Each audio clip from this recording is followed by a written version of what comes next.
Welcome to our channel, where today we are unraveling a high-stakes botanical mystery that plagues even the most experienced outdoor and greenhouse cannabis cultivators.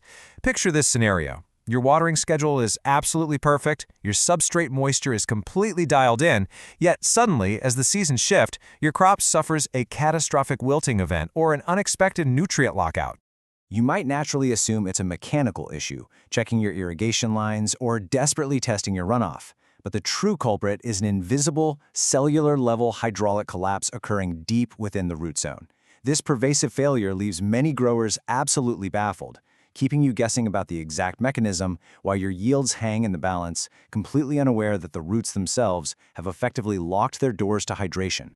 To truly understand how a root sitting in an abundance of water can effectively die of thirst, we have to look past the soil and zoom into the underlying biology. The secret lies in highly sophisticated proteins that are embedded directly into the root cell membranes.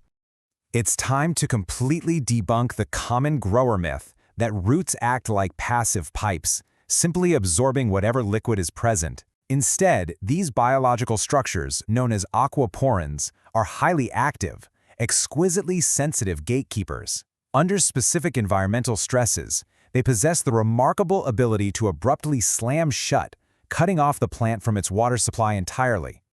These complex channels don't just move water, they act as the biological superhighways for essential nutrient ions and vital signaling molecules like hydrogen peroxide across the entire plant anatomy. Their profound biological importance really cannot be overstated, as they dynamically control the flow of life-sustaining resources from the deepest root tip all the way up to the highest fan leaves.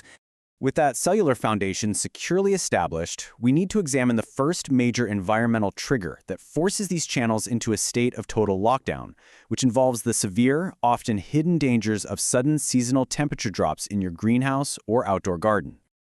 Decades of research have identified a precise thermal boundary, formerly known as the Arrhenius breakpoint. This boundary sits exactly at 15 degrees Celsius or 59 degrees Fahrenheit, and it acts as the critical threshold where root membrane properties fundamentally alter their physical state.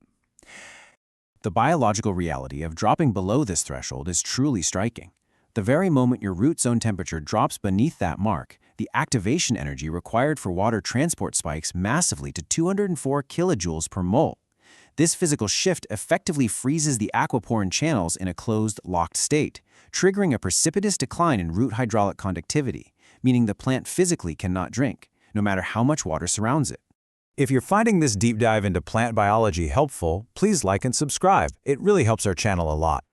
Now, beyond the physical constraints of temperature stress, there is an equally complex chemical stress tied to substrate management, which introduces a secondary, devastating trigger for this kind of hydraulic failure. This chemical lockout occurs when heavy ammonium feeds rapidly drive root zone acidification, plunging the substrate pH into dangerous, highly acidic territory.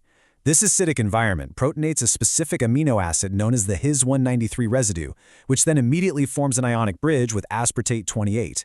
If you think of this rapid chemical reaction like a microscopic lever, it physically pulls a bulky leucine block directly into the aquaporin channel pore, completely choking off all water and ion transport at the cellular level. Now that the microscopic mystery of why perfectly watered roots suddenly shut down is fully unpacked, it's time to reveal the solution.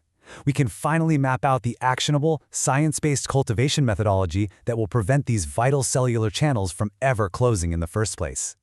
The solution requires a highly disciplined, multi-step approach to root zone optimization. First, you must physically elevate your pots off the cold ground to ensure root zone temperatures consistently remain above that critical safe threshold of 15 degrees Celsius or 59 degrees Fahrenheit. Second, you need to proactively buffer your substrate pH to defend against that ammonium-driven acidification we just discussed.